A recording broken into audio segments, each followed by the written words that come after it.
नमस्कार मैत्रिणींनो, आज मी काय करणार आहे बघा.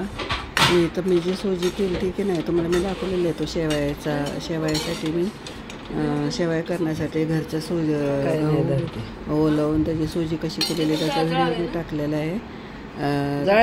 नसेल पाहिलं तरी किती दिवसाचं खराब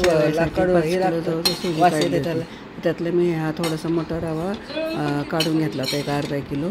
कारण घरच्या सुजीचं कुठलाही पदार्थ केला तर लापशी म्हणा, शिरा म्हणा, खूप छान लागतो, चवदार असा. त्याच्यामध्ये कोंडा वगैरे असतो ना. आणि विकतचं तर आपण 12 महिने खातोच आहे. तर मग मी हा रवा जो राहिला होता मोठा, तर त्याचं म्हटलं मग मी आपण काय करायचं मग मी सांजोरी करण्याचं ठरवलं. कारण अचानक माझ्या लक्षात आलं, माझी बहिणीची मुलगी आहे, म्हणजे आज तिचा 2 दिवसापूर्वी तिचा 61वा वाढदिवस आहे.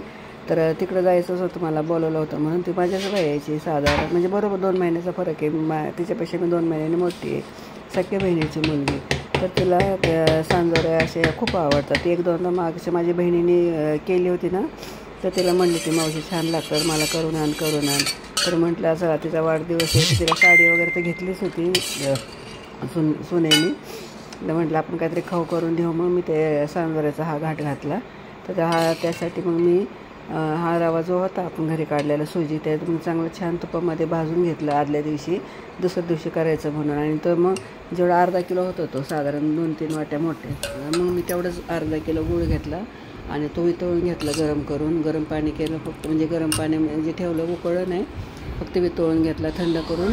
आणि मग ते रव्यामध्ये टाकून ठेवलं रात्री, आणि रात्रभर त्याचं झाकून ठेवलं. आणि दुसऱ्या दिवशी करण्यासाठी मग मी हे घेतलं, मैदा घेतला अर्धा किलो सुजी होती, मला अर्धा किलो मैदा घेतला. त्यात थोडंसं तुपाचं मळून टाकलं, छान आपलं घट्ट असं मळून घेतलं आणि झाकून ठेवलं. आणि नंतर मग ते आपण जे सारण केलं होतं सुजीसाठी, तर ते गूळ घालून रात्री ठेवलं होतं. ते सकाळी मग मी अर्धी वाटी खोबरं किसलं, सुकं खोबरं किसून घातलं, आणि थोडंसं हे घातलं 2-3 चमचे खसखस पण टाकली, आणि वेलदोडीची पूड टाकली, काजू बदाम 5-6 बदाम त्याची पण पूड करून टाकली, आणि ते सगळं एकत्र करून घेतलं. आणि नंतर मग हे पिठाला पण छान तूप लावून व्यवस्थित चोळून घेऊन त्याला असं घट्ट मळून ठेवलं. नंतर मग ते करायच्या वेळेला हे 10 आपण मळल्यावर थोडंसं मी रवा टाकला होता, अर्धा किलो मैदा घेतला होता, आणि थोडंसं म्हणजे 1-2-3 चमचे बारीकच रवा टाकला होता त्याच्यामध्ये. मग ते थोडंसं भिजू दिलं पीठ चांगले, एक 10-20-25 मिनिट.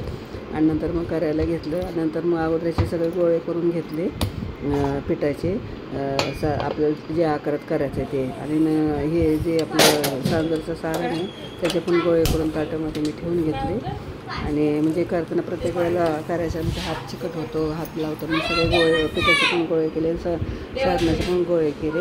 आणि मग ते एक गोळा घेऊन लाटून त्याच्यामध्ये मी दुसरा गोळा ठेवून, आणि म्हणजे 2 पुऱ्याला पण त्याच्यामध्ये सारण ठेवून एक पुरीचा परत थोडंसं हाताने दाबून हे करून कडेने दाबून पाण्याचा हात लावला तर चिकटण्यासाठी. आणि नंतर मग ते कडेने आपण करंजी करताना ते कट करून घेतो ना, फिरकीची चमचा असतो त्याने त्याचं करून घेतलं. आणि असे सगळं करून घेतलं.